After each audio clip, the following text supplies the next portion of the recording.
Okay. First half today we're going to go through, all of Egypt. We're going to do the first half of it in the first half of class, and then the second half in the second half of class. So we'll go logically through this. Egypt has a gigantic amount of history.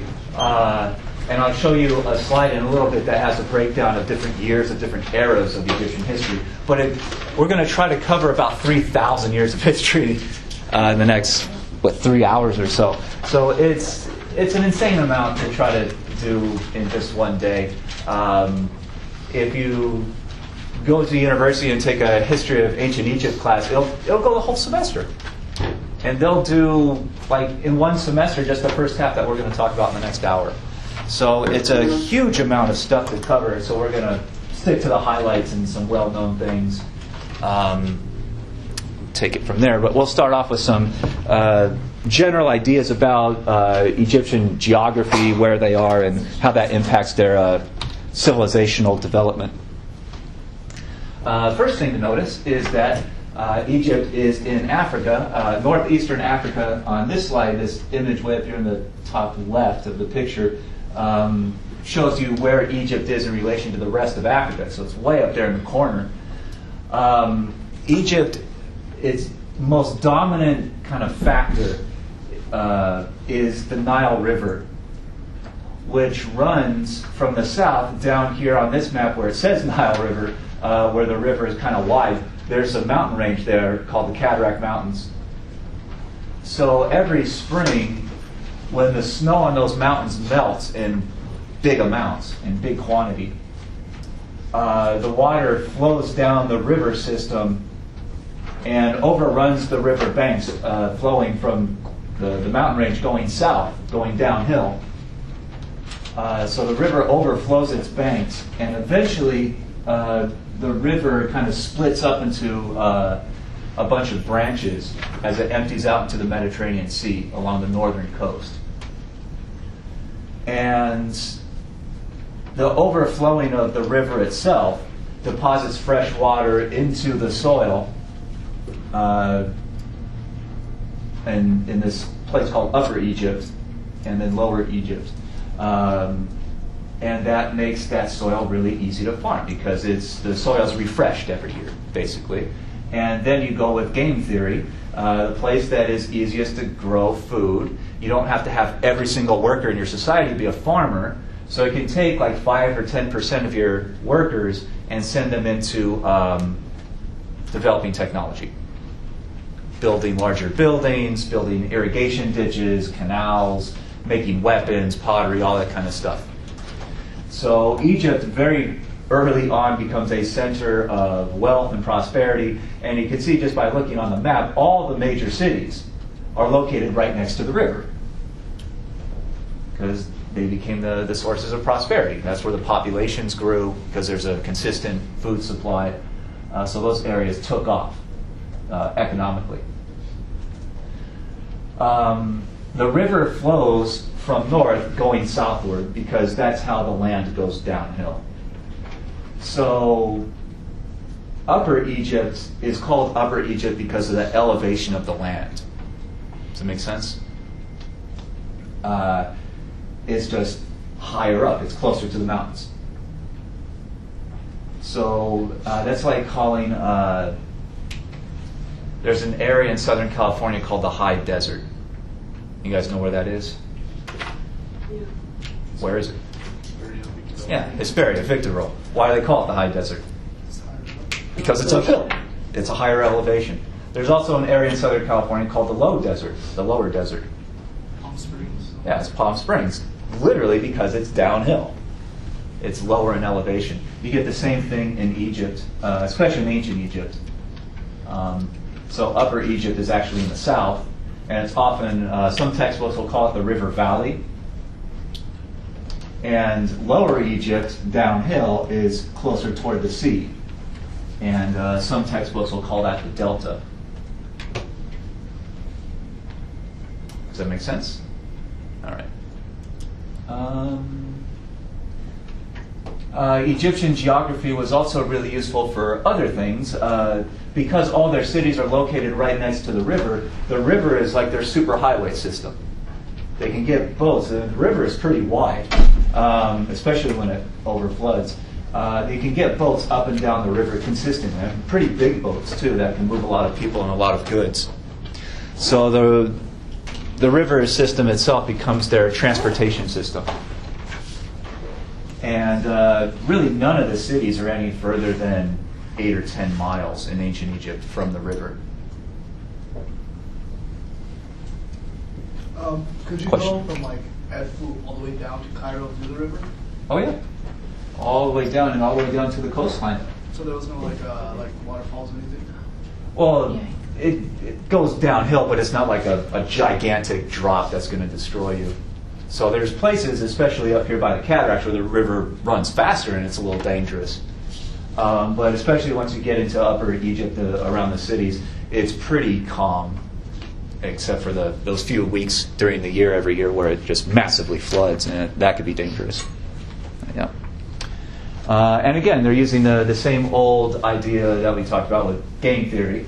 The land is really fertile, so you don't need every single person to be a farmer, and the farms grow more food than they actually need to feed all the farmers. So you have so much food just being grown easily because the soil's so good that you can take your extra workers and put them into specialized labor, technology labor. And once they start doing that, they make better pottery, they make better irrigation ditches, and eventually better weapons, to the point where they will start conquering outlying areas and establishing empire. They won't build a big empire for a long, long time, but we'll get there. So easy transportation along the Nile River. We've talked about that. It's their highway system. And ancient Egypt won't even develop the wheel.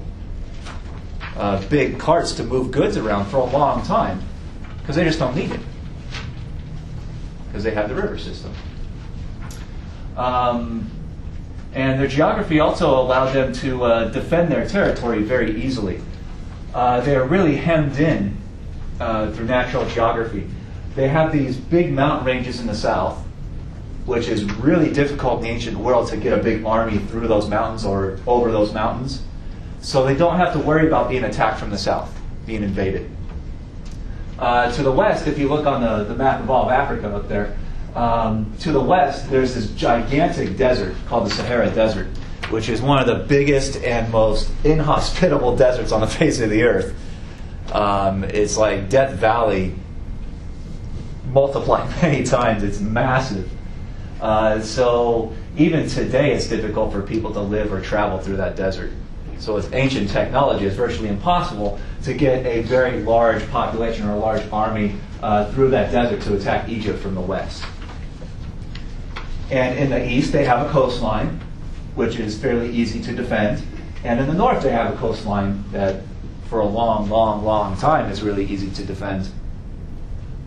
So they have a very good natural geography to the point where they don't even have to build big armies for a long time, because they go hundreds and hundreds and hundreds of years without ever facing a real big threat of foreign invasion.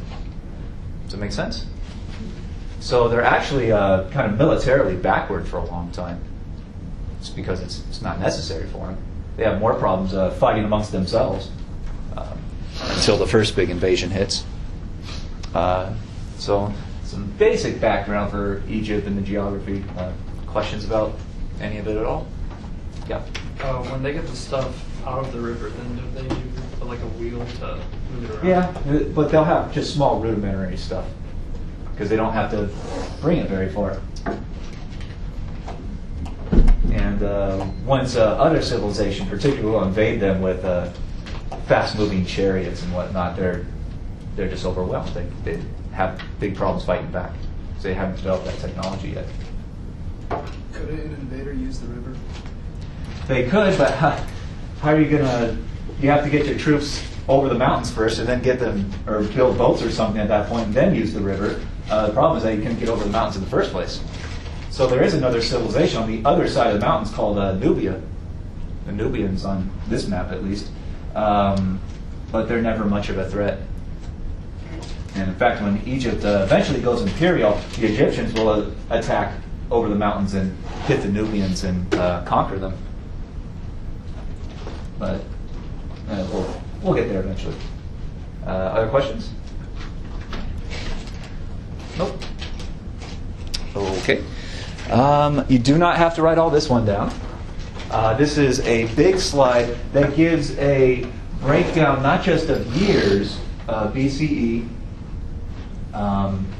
but what we call the dynasties. Basically, ancient Egyptian history is so massive, over 3,000 years, that historians don't like to talk about ancient Egypt as one unified block of history because it's too much time. The society and the government and even religious movements evolve, make big changes over thousands of years. So historians have broken Egyptian history up into what we call these dynastic periods, these kingdoms. So the first kingdom they call the Old Kingdom because it's the oldest. And in between these kingdoms are basically like centralized rule. There's one government over all of Egypt. And every once in a while that centralized government breaks down. And so you get these intermediate periods where you have at first this Old Kingdom, powerful central government, but then they break down into civil war basically. That becomes the first intermediate period. And then there's a Middle Kingdom where one of these groups basically conquered the rest and reestablished central control. And then the second intermediate period is the big foreign invasion. So Egypt is conquered. And then they eventually fight back and rebuild centralized Egyptian government under what they call the New Kingdom. Does that make sense? And if you look at any one of these, the Old Kingdom goes for over 400 years. That's a lot of time just for that one section. So they also like to break even these individual eras up into what historians call dynasties. One dynasty is not just one king, one pharaoh, but is a family of kings all in line. Like you have one pharaoh, when he dies, his oldest son becomes the next pharaoh. When he dies, his oldest son becomes the next pharaoh. Does that make sense? So each dynasty is a whole family. And you could have 10 or 12 kings in a row, all of the same family. That is just one dynasty. Does that make sense? So eventually with this, you have at least 26 dynasties that span thousands of years. It's an unthinkable amount of time. It's just mind-boggling. And if you want to get a degree in what we call Egyptology, historians and archaeologists who study ancient Egypt, you would probably become a specialist, not just in one of these periods, these kingdoms or intermediate periods or something, and not just in one dynasty, but even within just a few kings of one dynasty. So it's that specialized. It'd be like if you want to get a degree in U.S. history, you would have to specialize in the American Revolution or the Cold War or World War II or something like that. Does that make sense? So depending on which historian you talk to, they might have a general overall knowledge of all this stuff, but their specialty will be in something much kind of smaller focus. So is each of those dynasties one family? For the most part, yeah. You have to 12 generations or something? Sometimes it can be 12 generations, yeah. Some of them are only one or two.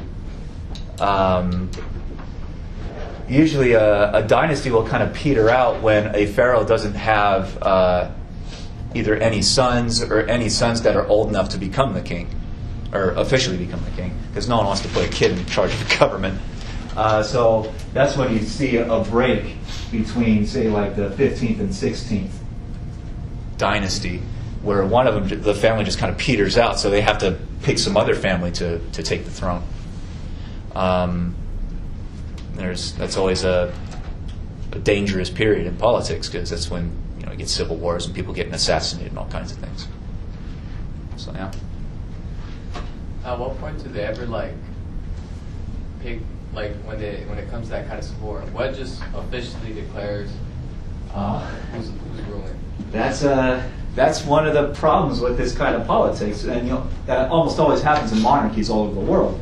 One family proclaims themselves to be the king. Another family disagrees. How do you resolve this? They attack each other. They often kill each other. Yeah, they wipe each other out. Having a king on the throne, or a pharaoh is the king's title in ancient Egypt, having a pharaoh does not imply that everybody likes this person, that everyone agrees who the pharaoh should be. It usually implies that this is the family that have enough soldiers on their side to force everyone else to accept it. And sometimes they do that through pretty brutal means that we would today associate with dictatorship. Anyone who complains is thrown in jail or executed, or something horrible happens to them, and that intimidates the people into silently accepting who the leadership is. Does that make sense? So politics haven't changed all that much. A lot of politics is based in power, and especially in these monarchies, these dictatorships, it's whoever has the most power. And of course there's deal making and whatnot amongst families. Does that make sense? Other questions? Oh, okay. Let's see. All right. We know a lot of this stuff because the ancient Egyptians wrote a whole lot of their ideas down. They had a written language that evolved over time. At first they write their language down on clay tablets, and very often on buildings also, on the sides of buildings, on the walls. And eventually they started writing stuff down on a very early form of what we would today call paper, called papyrus. That's where the word paper comes from. But this is an image of Egyptian hieroglyphs written down on the side of a building. When governments build buildings and then they write stuff down on the side of the building, it's like an official government proclamation that this has happened. And if they have the power to enforce it, sometimes the government tries to write things down that may not have actually happened, and if they can enforce it, they change history. Does that make sense?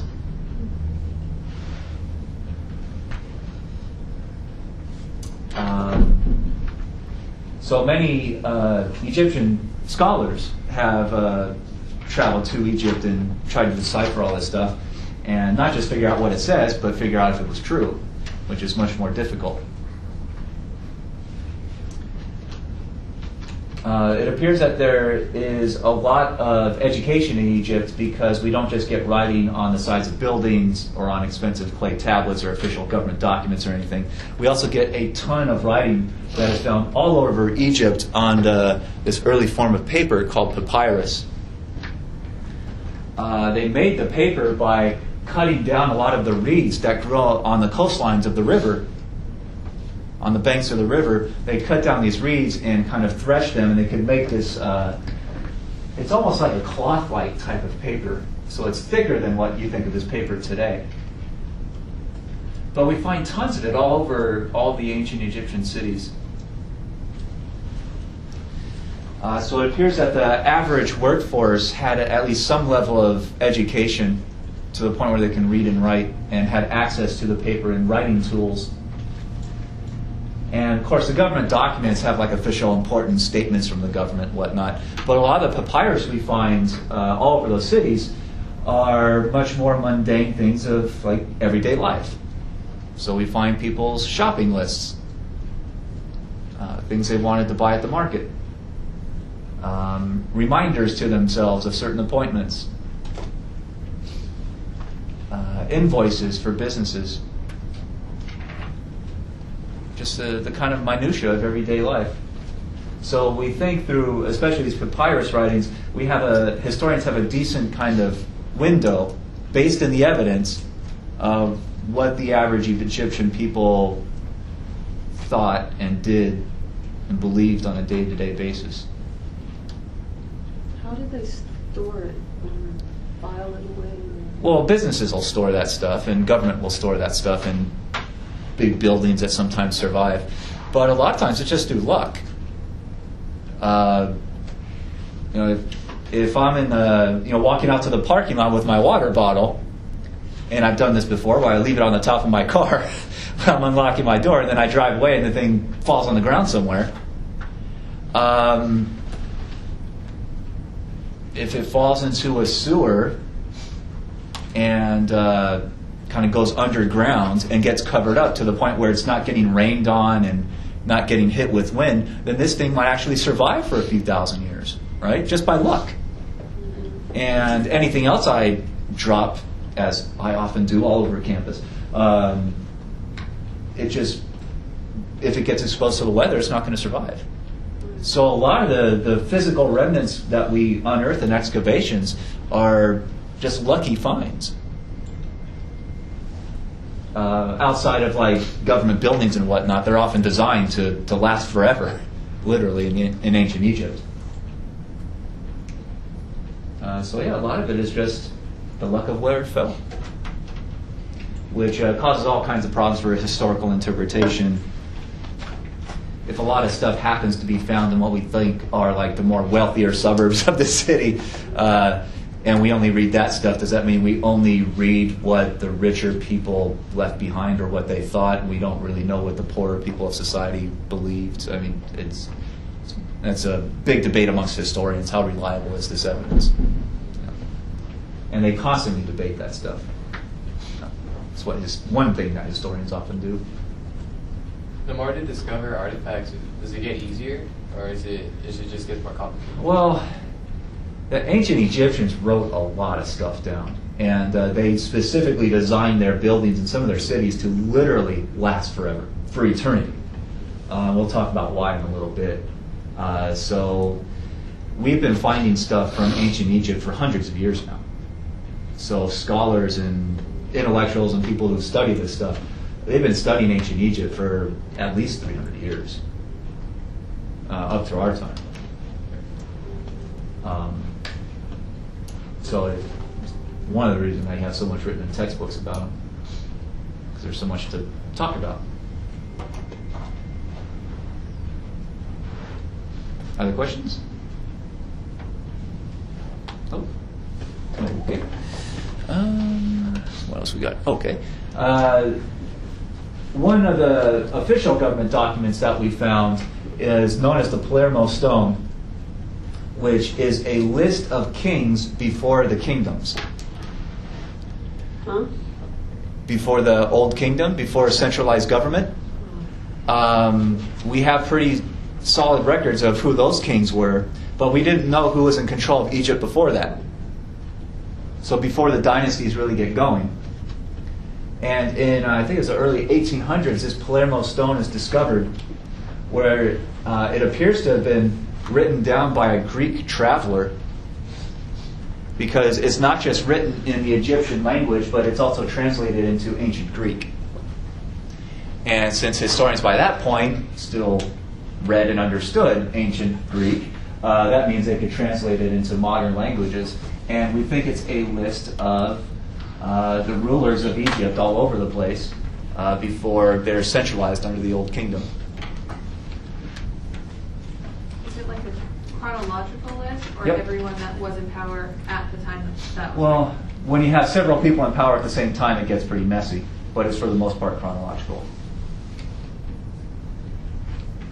So what are its dimensions? Very large. I think it's about the size of this wall, if I remember right, but I have to look that up to find the exact. And one person? Yes, we think. Yeah. That's a lifetime of work. Well, it would be for someone like me who doesn't know how to build wells or to chisel things, but this is specialized labor. These guys are doing this on a daily basis very often, so they get really good at it. So yeah. Probably a lot of people too. Yeah. Or yeah, it might not just be written by one person. One person took credit for it, basically, which happens. still happens today.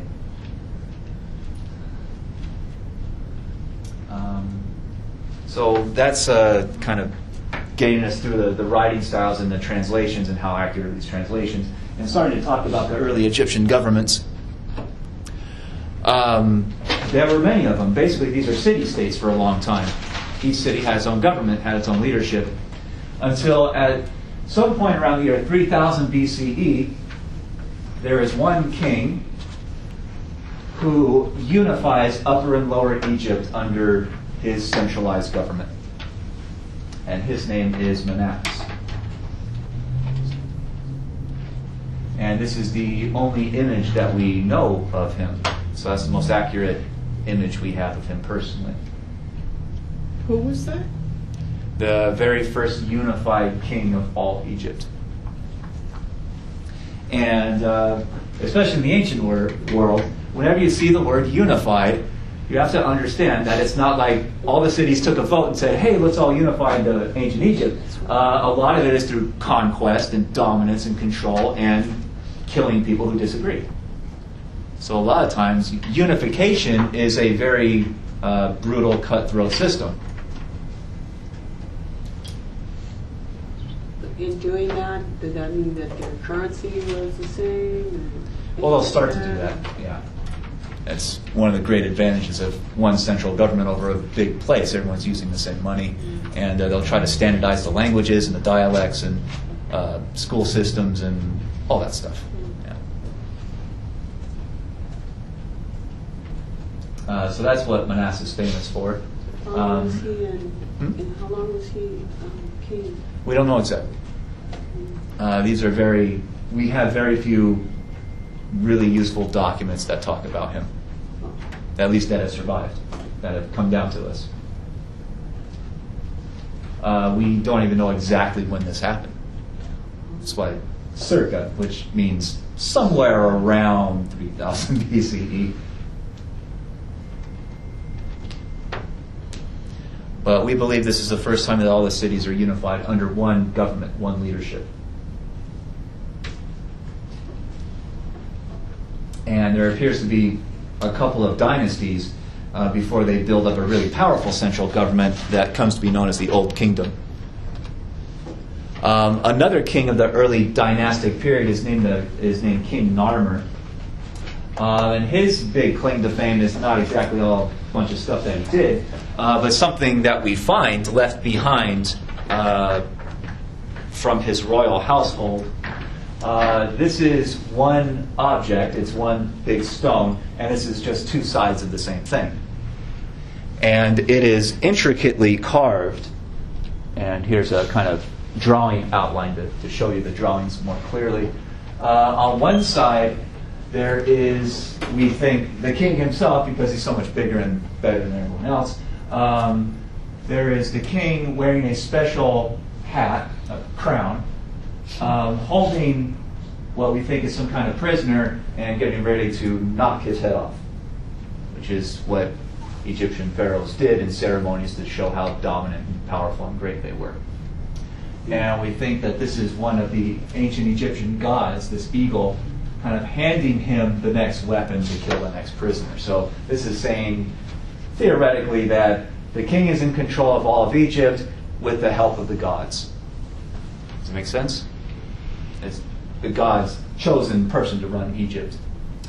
And on the other side, we think that this is a story saying that the king is leading his army and they go out to battle and they take many prisoners and kill many people, many of the enemies, or just deaths on the battlefield. Yeah.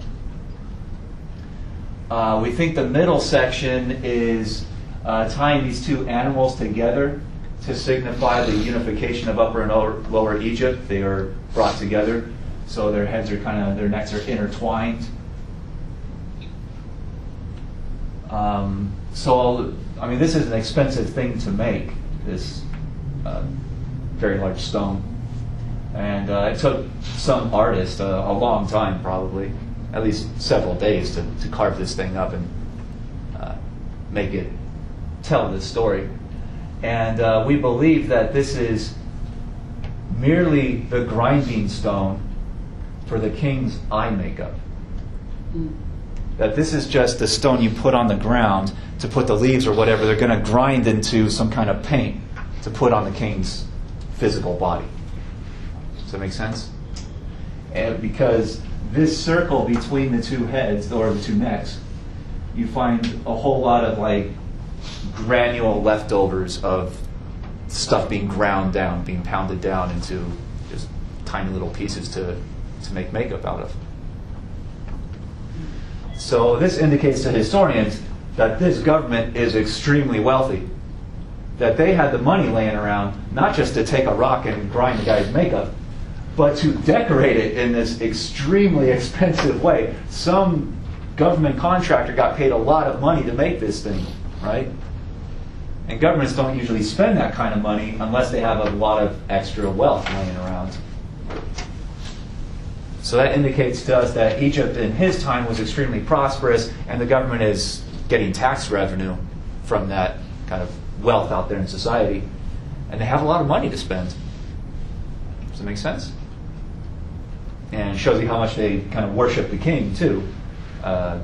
Because something that would make a product that would come in contact with the king has to be like this stylized, has to be built with that expense. So the king's physical body is becoming worshipped in and of itself. At least that's what we believe. And also in that image you saw the king wearing one of the two major crowns that you'll see all throughout the rest of Egyptian history. The white kind of what we call a conical. And again you can see Narmer wearing it, and also always wearing the combined one on the other side. But the dual crown is basically the white part signifies the delta, lower Egypt, and when it's combined, I got that wrong. Yeah, the red part is the delta. The white part is the valley, and so when you bring them together, that signifies to everybody that he is king, the pharaoh, over both halves of Egypt at the same time. And you'll see many, many pharaohs wearing this in their official documents and official drawings of the king, the pharaoh. Does that make sense? All right.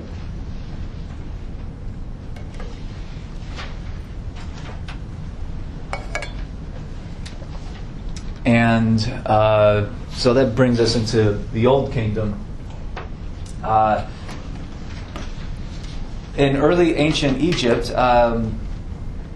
they just didn't, because of their natural geography, they just didn't have a whole lot of contact with outside civilizations. It's mostly Egyptians trading and talking to each other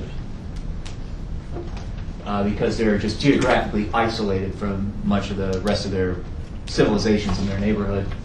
So there's very little trade, commerce. There's very few Egyptian businessmen who travel outside of Egypt. They mostly stay to themselves. Therefore, they don't really know about much of the rest of the world, or at least the other civilizations in it, because they have so little contact with them. So the Old Kingdom Egyptian government is never really interested in conquering foreign places. There appears to be so much wealth and prosperity in Egypt itself. Why go anywhere else? And since in Egypt slavery was based on being a prisoner of war, being taken captive on the battlefield, since they're not fighting foreign wars very often, they don't have many prisoners to enslave. Therefore, there's very, very, very little slavery in early ancient Egypt.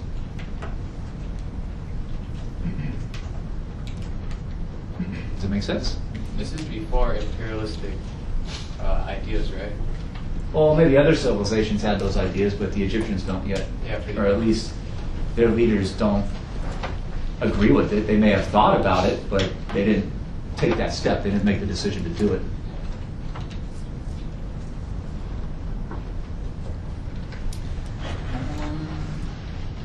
Okay, and again, the Egyptian king's official title is called the Pharaoh. And the Pharaoh becomes one of the most centrally important kind of positions and people in all of Egypt. The Pharaoh is king for life and is thought in the Egyptian religious system to be a living god.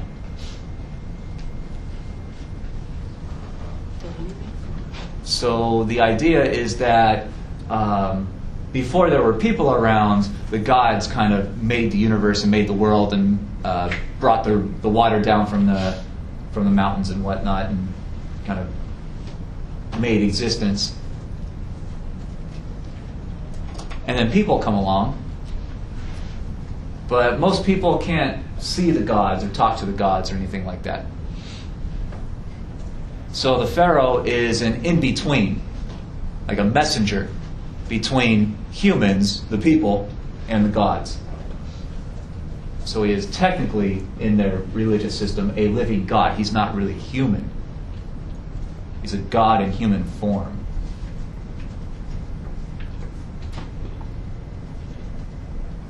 And because of that, he can talk to the gods.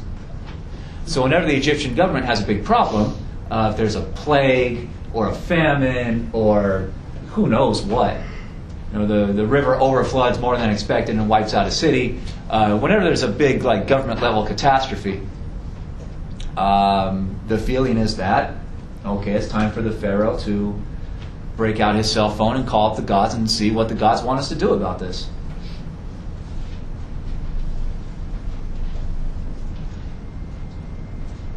Pharaoh's job. It's one of the Pharaoh's jobs. One. Yeah, it's one of them. He does other things. So when something like that hits, often he would go into one of the religious temples and stay there for a while. And then he'd come out and he'd maybe give a speech or or write a document or something and say, okay, I've talked to the gods and this is what they want us to do, so let's do this and hope that the famine ends or the plague goes away or whatever the problem is.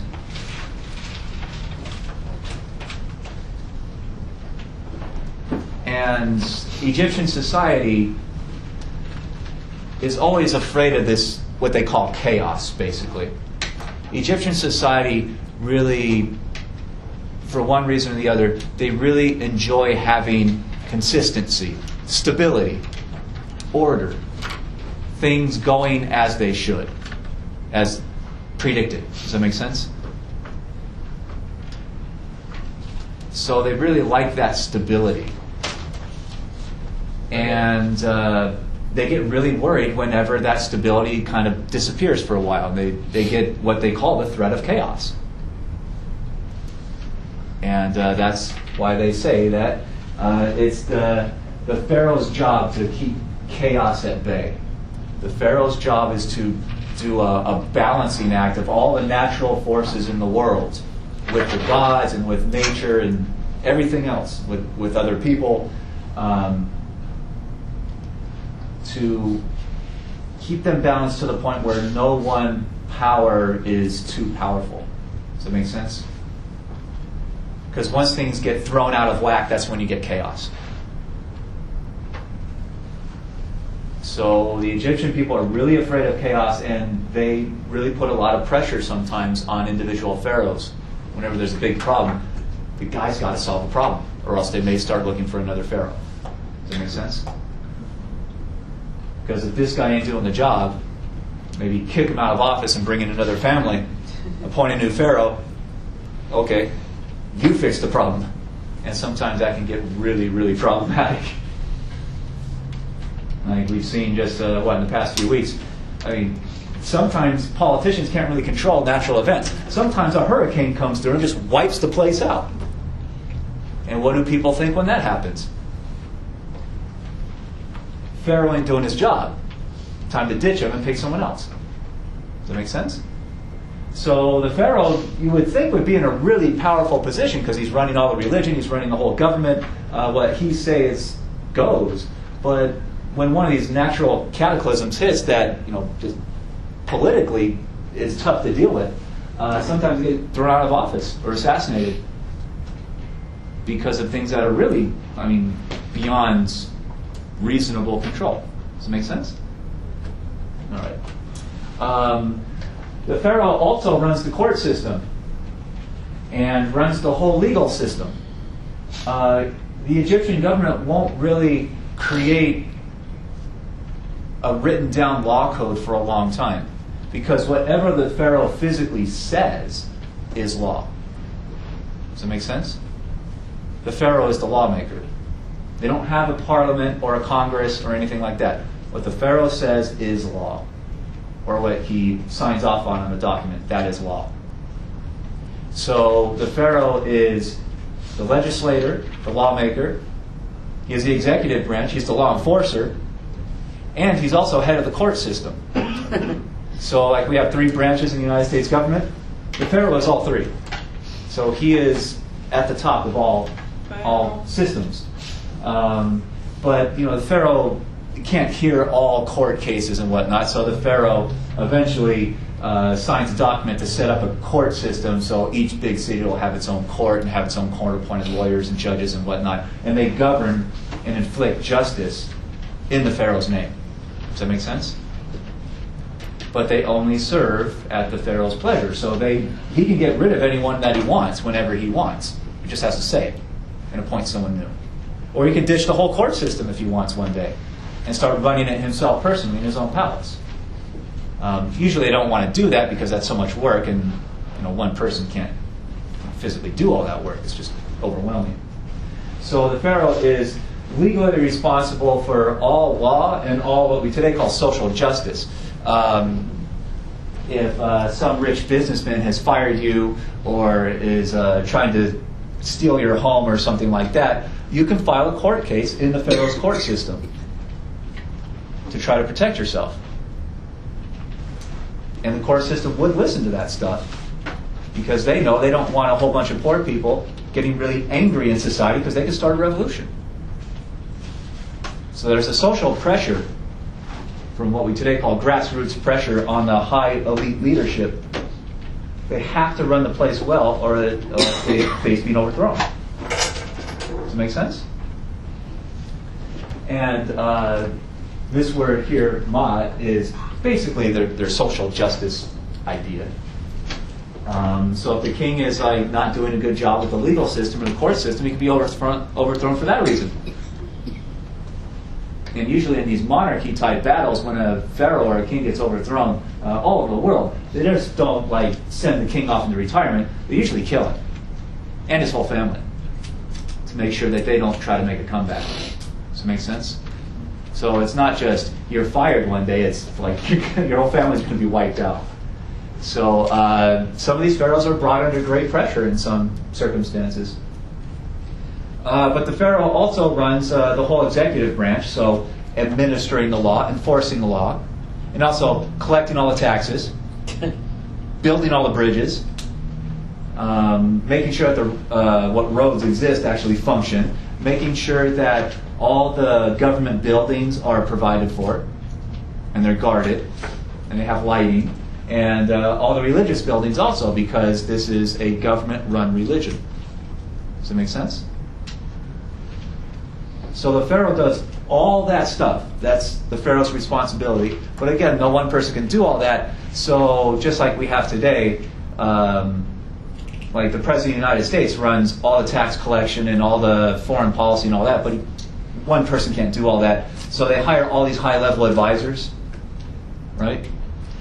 So a president might be like an expert in tax theory or an expert in foreign policy, but they hire advisors to basically make the decisions for all those other areas of government that they don't really know much about. And they have meetings with their advisors and they have to sign off on the final document, but that's really about it. So Egypt is mostly run by advisors. And the bureaucracy gets gigantic. There are thousands and thousands of government bureaucrats for Egypt under the pharaoh. And they basically govern with the pharaoh's authority, as long as he continues giving them permission to run the place. Does it make sense? But if they screw up, they can be fired. And if the people get really outraged, I mean, how many times do we blame an advisor instead of the leader himself or herself? Usually not. When people get pissed off, they want to go right to the top, right? They don't want to hear about, oh, this advisor told me to do this. No, it's your fault because you finally signed the last document that gave this permission. that make sense? All right. So pharaohs got a lot of responsibilities, and some pharaohs are really good at and spend a lot of hours during each day running the government. Some pharaohs want to have more of a party lifestyle, and they just kind of let the advisors run the place while they throw big parties and drink wine and whatnot. Depends on the personality of who's on the throne. Does it make sense? Okay. Questions about any of that? This is a picture of Ramses II, who was a pharaoh way, way late in Egyptian history, ancient Egyptian history. But he becomes symbolic of the power of the pharaoh because he's on the throne for a long time, and he does a whole lot of things during his lifetime. So he becomes like the most powerful pharaoh ever in Egyptian history. So a lot of historians point to him as a good example of someone who does all this stuff. Other pharaohs are not nearly as good at their job, just like we've had presidents that are really active in running the place, and some presidents that just kind of hang out for a while. No? Some criticism that historians have. Okay, moving on. Going into some of their religious beliefs. Again, Egyptian history is very long, and over thousands of years, the religious ideas kind of evolve over time, and the names of the gods kind of change with the changes in the language. But there's a series about 8 or 9 gods that are like centrally important and will be for a long, long time. And their belief in life after death seems to be pretty consistent throughout their whole history. So their major idea with the religion is that when you die physically, when your body dies, that is not the end of you. You have like an inner essence, what in the West is often called a soul, a spirit, that survives the death of the body and like goes off and does other things that us living physical humans don't really know that much about because we haven't died yet. Does that make sense? So there's what they call an afterlife. You've heard of this before? Yep. Okay. Their belief, and they write this on the insides of tombs and the insides of religious buildings and all kinds of things, is that when you physically die, your spirit survives, and your spirit is brought with some of the kind of helper gods. They bring you along to stand in front of one of the gods of judgment, named Osiris. And according to this idea, Osiris sits on his throne, and his helpers take a feather to a scale, and then they take your heart and put it on the other side of the scale, and they weigh it to see which one weighs more. And the idea is, if you have a lot of guilt in your heart for all the like horrible, treacherous things you've done in your life, then your heart will be heavier and the scale goes down. Right? Does that make sense? And Osiris sees that and says, guilty, and sends you to negative afterlife scenario. Does that make sense? Question? That's a tough test. Yeah. And that's why they pick a feather, because a feather's really light, right?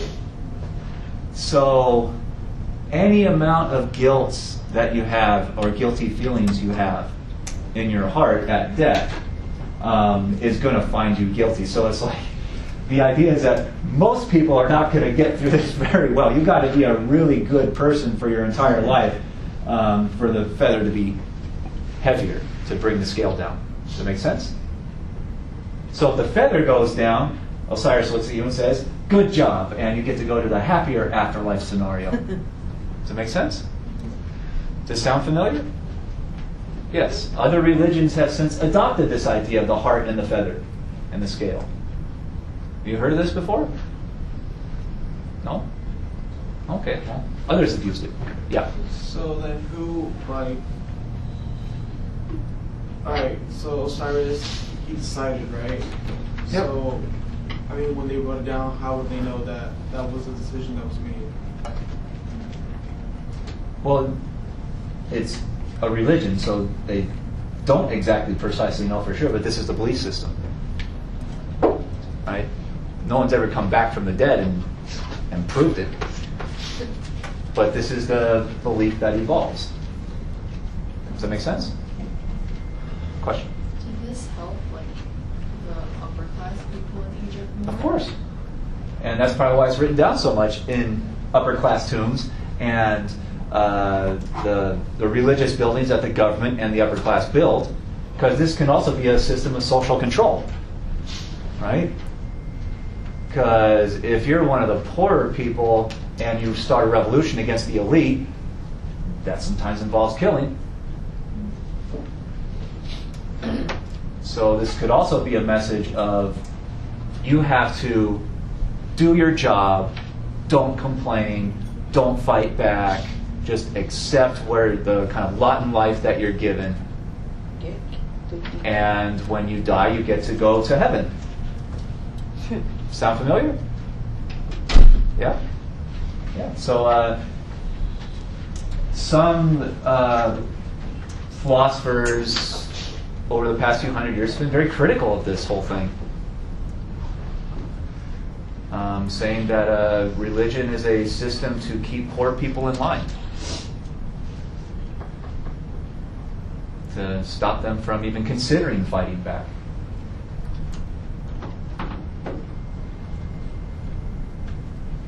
And there's famous quotes from philosophers and whatnot that have argued that. So yeah. The Egyptians called the life force the spirit, the ka, so that's what that word means. And it survives the physical death of the body.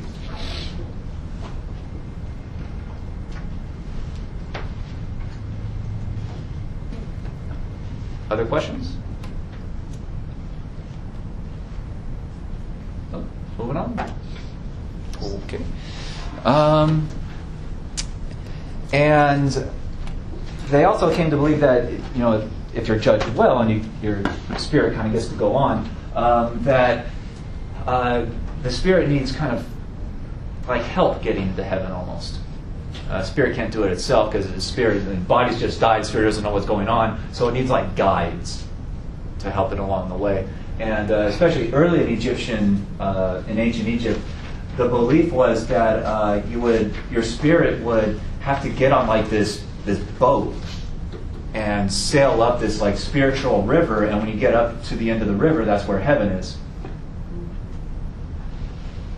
And if you don't got a boat, then you're out of luck.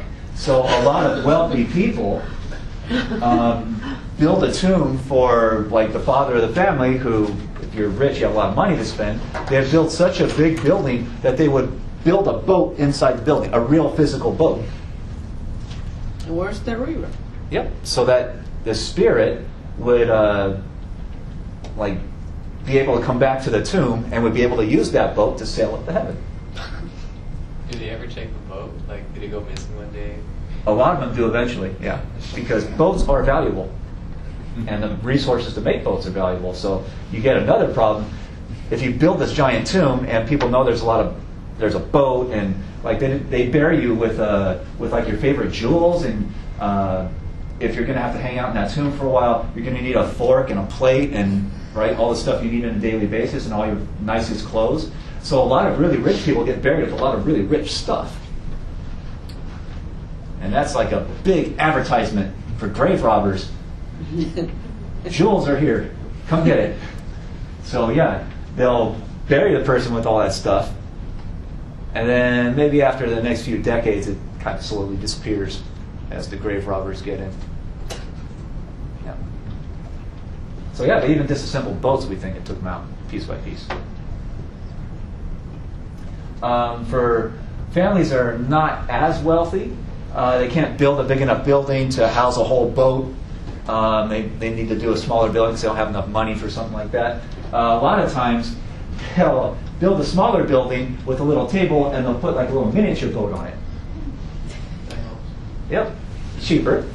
And since your spirit is magical anyway, the spirit can like shrink and get into the little boat and sail up. And a lot of times they'll put little figurines of workers to help you. Because a lot of these rich people had servants during life. And if you haven't done really a day of work in your life, why would you want to do a day of work in the afterlife? So you need servants to do all the dirty work for you, to make your food, to wash your clothes, to harvest the crops on the family plot of land, so you can have a nice, relaxing life in the afterlife too. And so you often get not just miniatures of workers, but they'll also draw paintings on the walls of workers out in the field doing the harvest and getting the food, or whatever. This is happening in the house. Looks like someone mopping to me, but maybe that's just me. You know, a little dog to help. They believe that these paintings would come to life, and they would come off the wall, and they would do the work for you, or for the person who just died. So they don't really need to do all that tough work themselves. Does that make sense? So they really believe in this afterlife, and some families spend huge amounts of money to guarantee that the person who's just died has a nice afterlife and as relaxing, and get them into heaven as easy as possible.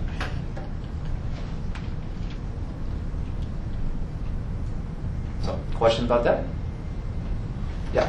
Would they, so instead of like miniature or models or paintings of servants, do they ever actually bury? Yeah. Like kill the servants that they had? Yeah. Extremely wealthy people, right? Because if you have servants, or eventually slaves, it really does damage to the family business to have like 10 or 12 of the servants die with them. You've got to have a whole lot of other servants left over. So usually that stuff is reserved. Usually only the super rich are doing that. But wives, favorite pets, servants, they sometimes get buried with the pharaoh or the really rich person. And all their favorite clothes and jewels and all that kind of stuff. Yeah. And it was an honorable thing, right, for the servants and or whatever family members to also to be put to death. And to them, theoretically, it wasn't a big deal. Do you think they were to be judged by? Osiris would probably judge them really well if they're willing to die to continue serving their master in the afterlife, right? That's a really honorable decision. So yeah, I mean, this all gets wrapped up with kind of religious ideology, and you still see that today. A lot of people go off and do all kinds of things, thinking that once I do this, I'm automatically going to get into heaven, right? Have you ever read Bin Laden's statements? Some of these people really do believe, apparently, that the second the bomb goes off, when they're running the bomb vest and they're killing themselves, they're doing God's work. Right when the bomb goes off, that's when heaven's doors open up. And they walk right into heaven. They're going to go right to the front of the line because they sacrificed themselves. You never heard of this? And other religious movements have believed the same thing, and people see a comet in the sky and they all decide to kill themselves because they want to ride on the comet. This stuff happens. I'm not making it up. It really did happen. Right here in San Diego. A whole house full of people killed themselves one night when they saw the comet go by. Was it a pretty comet? I don't remember. I didn't look at the comet, but apparently they thought it was pretty enough. Right? I mean, it has to be good enough. Yeah. To me, it's got to be a really good comet, but... Now, I saw the moon rise last night, like 1 a.m. or something. It looked pretty cool. Not inspiring me enough, though. But that's my own decision. Maybe I'm going to hell because of it. It's a possibility. Okay, so some of these afterlife beliefs can get pretty extreme sometimes. All right. The very first kind of iteration of these types of tombs for the wealthy, the elite, become known as mastabas. And they're usually pretty small buildings, not much bigger than the size of this room usually. They're usually just one story, fairly small, like a little bunker. And that's where the person would be buried. Egyptians got into mummification. They mummified bodies. It was a very expensive process, so not everybody gets mummified. But the rich will mummify their dead people and store them in this building called a mastaba. And put their jewels and their favorite plate and all that, whatever they think they need in the afterlife, will get thrown into the mastaba, and they are built to last forever, literally for eternity, in case the Ka has to come back and use those sources again, those resources. So they're really well engineered a lot of the time, and some of them are still around today, after 5,000 years. They had an immediate problem, though. Once you build this thing and you seal it up, grave robbers come around because they know there's jewels and stuff to steal in there, right? So many mastabas, after a few years, they'll have like an upper level where there's like a plate and some jewels to satisfy the grave robbers so they don't keep looking for more. And then there'd be a secret entrance to go underground where the mummy is and where the really valuable stuff is.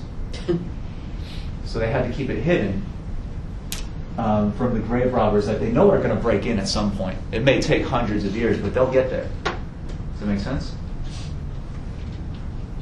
And of course, this is just stuff for really the super rich to do. If you're an average worker out there and you die, do you get a mastaba? No. What do they do with you? They throw you in a hole in the ground somewhere. Hope for the best. Good song. Yep, that's about it. Eventually, the mastaba system. Here's another one at a place called Saqqara. So, I mean, this is obviously a very recent picture, right? In the past few decades or so, but it's still there, and you can see it's a fairly large building. But the next level of this kind of like tomb building is actually built for one of the pharaohs named Zoshir.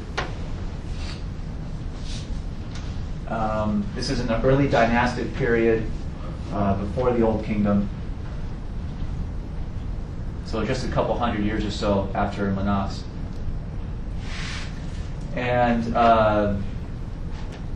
this pharaoh was alive for a long time, and so he wanted a really special tomb built for himself. So he hired his head advisor named Imhotep, who was an architect and a general and all kinds of stuff, to design like this really special tomb. And Imhotep's design is basically to build one big mastaba, and then another one on top, and another one on top, and another one on top, for 6 levels. And it becomes a big building. You can see with this picture, these are people standing out here next to the building. So that's what's left of the building today, and the ruins around it. But it was 6 mastabas stacked on top of each other, basically. That's for a king? Yep. A pharaoh, Zoshir. And they didn't just build the building, but the original plan for the whole complex was supposed to have like a big courtyard and an altar for religious ceremonies, and have this giant wall around the whole thing, and a mortuary temple, and a serdab, which is a kind of throne room where the king officially sits. So it was intended to be a series of buildings all surrounded by a big wall. So this is a big expense. What a waste of resources. Well, living people may say it's a waste of resources, but it's built to be a resource for the king forever. Yeah. And a lot of people living at the time say we have to do this stuff to get the gods on our side, because if we don't do this, we might feel guilty of it, and then that's a bad thing when you go before Osiris. And here's a statue of the king in one of those chambers, which reportedly weighs several tons. So it's a gigantic piece of rock.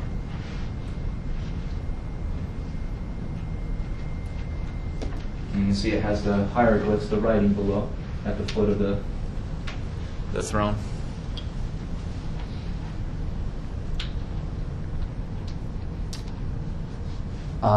And that eventually, a lot of historians call it the kind of first attempt at a big pyramid. And a few hundred years later, they get into building something on an even larger scale, which become known as the famous Egyptian pyramids at Giza. And these are unbelievably massive. The biggest one is the first one, which goes 480 feet tall. So it's a massive building. And they're not even really that close to each other. This picture just kind of is at an angle to get them all lined up. And these are people way far away from those buildings. So that gives you an idea of the scale. But there are 3 different pyramids built for 3 pharaohs in line. And the first one, the biggest one, also had a giant statue built in front of it, we think as a guardian for the king's tomb. And it seems to be a lion's body with, we think, the king's face. So that was massive and probably extremely expensive. So here's another picture to show you the, again, relative size of all this stuff. So they didn't just build the Sphinx and the pyramids, they built all kinds of stuff around it. And we believe they dug a giant irrigation ditch to bring part of the river water close to this kind of landing point. So on religious ceremony days, you could park a boat right there and get out the boat and walk up the causeway to go to the pyramid. So these took many, many years to build, basically the lifetime of each king. And here's a kind of map of the 3. So let's see. The biggest one is the middle one, and that's the one that has the causeway and the Sphinx at the end. And then the second one is to the north, and the third one is down to the south. Why did they call it a pseudo-death? That's because that's where they buried the kings. And they had to build a city in order to build the pyramids. That's what a lot of this stuff up to the northwest is. Those are the workers' houses, because it took decades to build these things. And we believe that these are paid workers. They're wage workers. That there's a lot of legends that these things were built with slaves, but not according to the evidence that archaeologists have found. And some of the worker dwellings are actually pretty nice. They're like 2-bedroom apartments, basically. So the worker would have his own kind of apartment, and the family would live there too, and all kinds of stuff. So they built like a little suburb, a housing project just for the workers. And that's why historians argue they're probably wage workers, because why would you build something that intricate for slaves? Yeah. Why were they built diagonally? Well, they're built to perfectly be north-south facing. And we think, and I mean, it's not even that they're close, they're perfectly aligned to face north. And we think that it has something to do with some kind of astrological thing. Stars in the sky at a certain time of year, they want the pyramids to line up with them.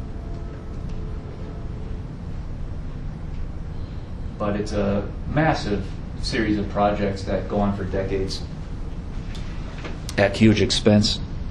And the engineering for them is insane. This is the biggest one, I think. There's a grand entrance to the pyramid, and you go downhill when you first enter. And you continue downhill until you actually go underground into an underground layer, which we think was a decoy burial chamber. They figured that even with government guards, eventually at some point grave robbers are going to break in. And if they do so in the middle of the night, which is when most robberies happen, they're going to go in there with very bad lighting, and they're just going to continue in their descent until they get down here. There's still this stuff, which isn't all that important. And you have to take a secret turn to start going uphill. And after a while, you get to the king's official kind of place, where on the walls they wrote the king's biography. They wrote everything he did in his life. And eventually you get into the king's burial chamber itself, where all the most valuable goods are. And off from his is the queen's burial chamber. But to build something like this is extremely difficult, because as they're building it from the bottom, you have to leave this empty space in the middle, right? So they have to start stacking bricks around it. And there's these certain stones that sit underneath the big empty spaces, we think, to distribute the weight to the sides so they can continue building up without the thing collapsing on them. So it's pretty intricately intricately engineered. They were some of the expert builders of the ancient world, some of the best engineers. And they base almost all of this off mathematics. And even another step beyond that, from the king's chamber, there's two like little pinholes basically that come out of the chamber and eventually get to the outer wall. And there's a hole on the outer wall on this side and another one on the other side, which historians think that basically is like an escape hatch for the king's spirit. If it's feeling like it's kind of getting sick of being in that little room for too long, can go out through one of the holes and get outside. Does that make sense? It's like an escape hatch for the king's thought, for the king's spirit. But to engineer that is really pretty unbelievable. Because number one, you have to start with digging a hole into one of the gigantic stones, one of the gigantic bricks on each side. And then you have to dig a hole through every single other brick all the way out and get them all to perfectly line up. So it's a nice, smooth pinhole for the cow to get out. So being able to do that, and they have to dig those holes through or around or somehow through those bricks before they're lined up, because they're designing the bricks out to the side. And the last step is to bring them up and put them in place. So it'd be extremely difficult to do, especially with the technology that they have. You have to remember that each of these bricks weighs several tons. I mean, each brick is about the size of a wall. So they're massive, massive things. And if you screw up lining them up, you got to toss that brick and bring in another one. So it's a huge expense in resources to build this thing. And it's one of the great engineering feats, at least in the ancient world. And each of the pyramids, in their own time, when they're first built, they were lined with limestone on the outside and kept perfectly clean. Limestone is perfectly white rock. So the bricks themselves were the kind of color of the rock quarries. And once all that was in place, they put a layer of limestone over the outside and kept it scrubbed perfectly white, because it's surrounded with dirt and there's wind and you got to keep the thing clean. And they were tipped with gold. So at the very tip up on this one up above, from that point upward, that would have been lined with gold on the outside. So they would have been perfectly, unbelievably white and tipped with gold in a place that doesn't really have many mountains. So these are like man-made mountains. And the idea is that they picked this spot to build the pyramids because along the Nile River, that's right where there's a bend in the river, right? Does that make sense? So you could be traveling down in a boat down the river, and you come around this corner in the river, and suddenly, boom, these things are in front of you, bigger than any mountain you've ever seen, perfectly white and tipped with gold. At that point, you believe in the gods, because there just seems to be no way that humans could have built something like that. So it's a burial tomb, it's a government project, and it's also a kind of religious indoctrination. Does that make sense? So that's one of the big things of ancient Egypt, and the limestone and the gold are obviously gone today because it got stolen. So that's what's left of them today. But they're renovated every few decades or so.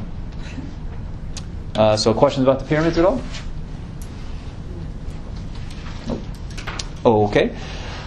That brings us toward the end, at least, getting close to the end of the Old Kingdom. The Old Kingdom, we think, ended because the pharaohs became too reliant on advisors from the individual cities,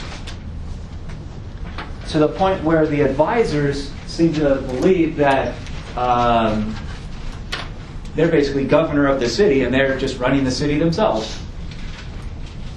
So eventually, around the year 2200 BCE, it appears that the advisors started breaking away from the central government and declared their cities to be independent. They built up that enough wealth and power to make the attempt. So that's how the first intermediate period starts. It basically becomes a civil war within Egypt between the different cities. So there really is not an effective central government anymore.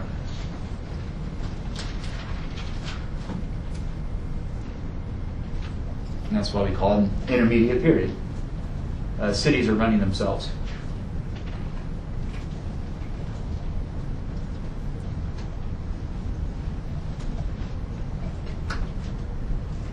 And this is even really a simplified map. There's something like 50 major Egyptian cities. So they're hard to control once they start breaking away.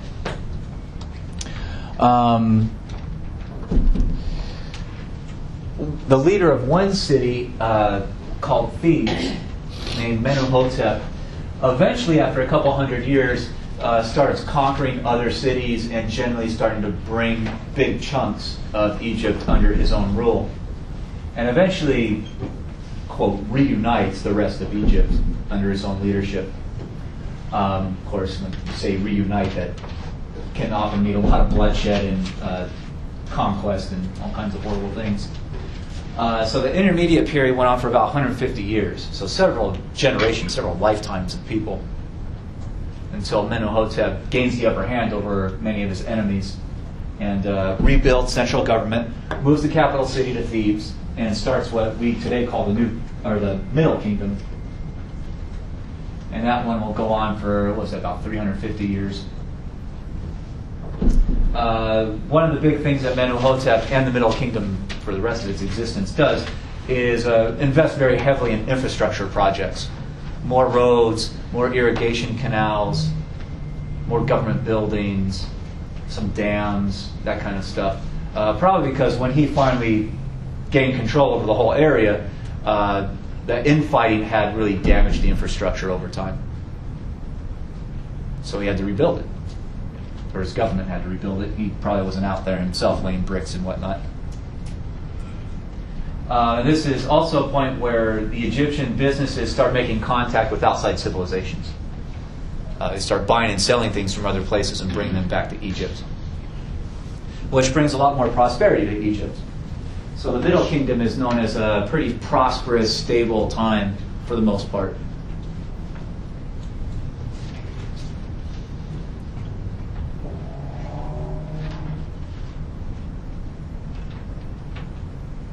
Does that make sense? But also it has a downside. And what's the big downside to that? Once you start talking to people from other places. Yeah, other places start to learn how much wealth Egypt has, which makes Egypt into a target for foreign invasion. And that's exactly what happens to end the Middle Kingdom. Some foreigners that the Egyptians didn't know where they came from. They came across the Sinai Peninsula, which is basically a giant desert. So they're the first foreign invasion force that comes in big numbers, and they attack in about 1700, and they conquer Lower Egypt, the Delta. They conquer all those cities. And they'll stay in control of those cities for quite a long time. And the foreigners set themselves up, they choose their own leadership, and they call themselves the new pharaohs. So they set up a whole new dynasty. And basically every spring, when the weather starts to get warm again, and they can build up their armies and get ready to attack, they threaten to attack Upper Egypt and conquer that too.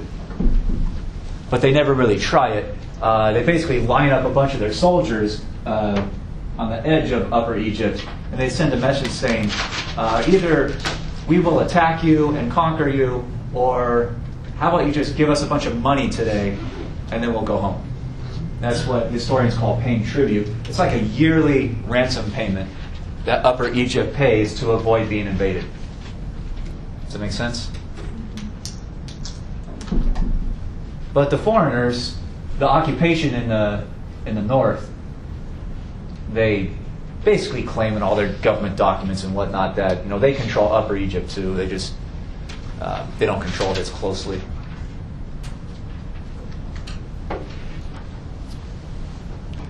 So the Egyptians themselves are basically, in the north, they're under foreign occupation, and in the south, they're basically paying ransom every year to avoid being attacked.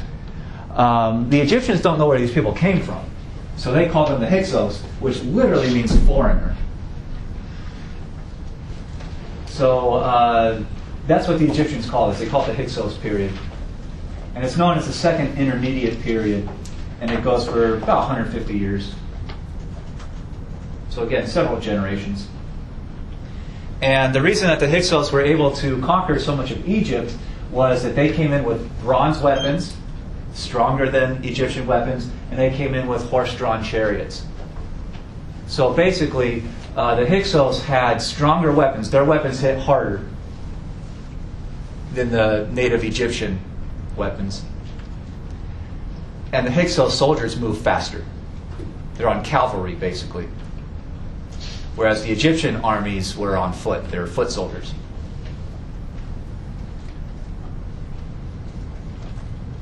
And that's how the Hyksos keep controlling Lower Egypt